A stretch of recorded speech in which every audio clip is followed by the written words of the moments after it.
What's your name? I'm Aleksandar Milan Tica, and I've been coming to this church since the day I was born. Yeah, so yeah, I've been here my whole life and going to Sunday school here, being an altar boy, and dancing with the colo. And it's just funny, like, you know, with this layout of the church hall, well, we would jump on these colored designs all the time, running around, playing outside basketball, but now it's, you know, as you grow up, you know, you kind of retire from an altar boy, you know. So I'm helping my dad in the church in the front with the candles, and, you know, helping out in the kitchen or in the bar. Anyway, you know, because again, that's how it is with this church. You know, there's like stages, you know, and it's nice when it's nice to see altar boys, and as they continue to grow up, and it's also good to see, you know, everyone here contributing in this church, and nice to see the kids dancing colo, and the young groups, and they're very well. They do a lot better than I did. So your father is Serbian and your mother is? She's from Mexico. She was born in, and what's funny is that they met in Live Oak in a peach orchard, and so yeah, and then it's funny, like, so my mom, she's, you know, from Mexico, but her grandpa came because in the 50s he was working up here in California with the Poslusajte program, and he liked it enough, he stayed. And then my dad, he came when he was 21, and my parents, he came to work, you know, learn to work in his cousin's orchards, and they told him to learn Spanish before English, so that really helped out. So one day when he saw my mom in a peach tree, you know, but my mom was a very strong woman, so she could handle my stuff. My dad was supervising her, making sure she didn't fall off the ladder. But, you know, the funny thing is, like, a lot of the guys were telling my dad he had no chance, you know. But then, you know, little by little, he would stop by. My mom's dad started a Mexican restaurant, which we still have. It's 50 years going on now. And my dad never ate Mexican food ever in his life. You know, he had no idea what a tortilla was. But he would just go there to wait for her and see her and try to introduce himself, you know. But what's funny, because he tells me, like he tells, like, all my siblings, right, you know, go back where he's from in Trebinje, or, you know, in Serbia, Bosnia, you know, where we have family, to meet, you know, he always tells me to meet a wife there, but he's the one that met a Mexican woman in California. So I think that gives me an opportunity to travel the world. So, you know, you never know where you're gonna find. But it's great because my mom, she was raised Catholic, but it was very easy for her to you know, get involved with the church here. And again, it's the same cultures. You know, the Mexican culture and the Serbian culture is so close. You know, big on family, big on religion, big on being together. You know, dancing. You know, the food. You know, drinking. Like, it's all about, you know, being together. And my mom did a very good job and my dad, of raising us, my three siblings and I, into this church and being involved. You live together with your parents, or you live? Oh no, I live in the same city, in Live Oak. So the funny thing is, because I'm on the city council, I have to live in Live Oak. So before, I was living in Chico when I was working up there, going to school up there. But I had to move back to Live Oak. So yeah, so it's funny how I had to move back home. So what was your position in the city? So currently, you know, I'm a mayor, you know, on the city council. This is my third year involved, and it's great because, you know, it's the community I was raised in, and it's really strong community, and in the ways that now it's, you know, growing up, playing sports there, you know, enjoying the pool, you know, going to school there.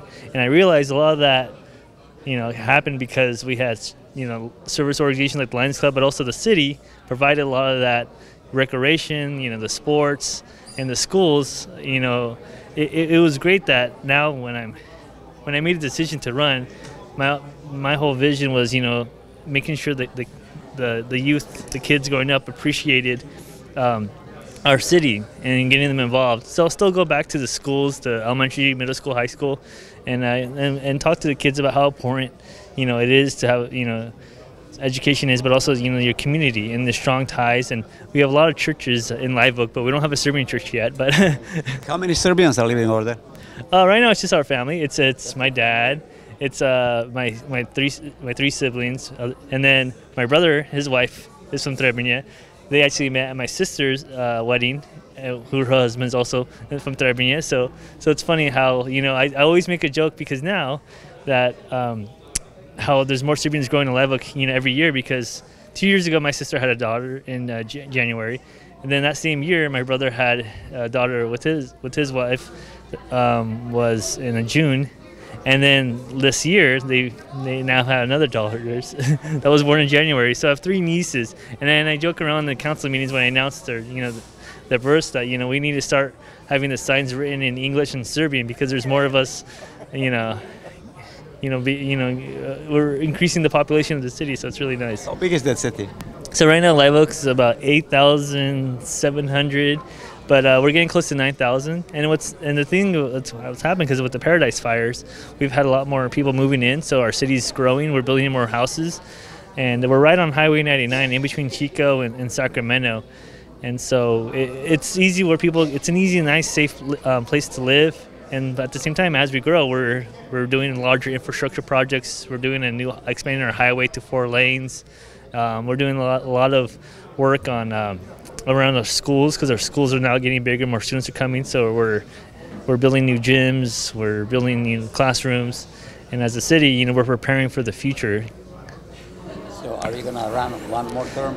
Yes, yeah. So the next election is gonna be in 2020 in November, so I will be running again, and it makes a lot of people, realize, that I'm taking this seriously, and when I say about politics, it's the best job interview, right? Or when you go out there and you campaign, people are gonna vote for you or not. So it's good to see when you get elected that, all right, people like you enough. We'll see on now.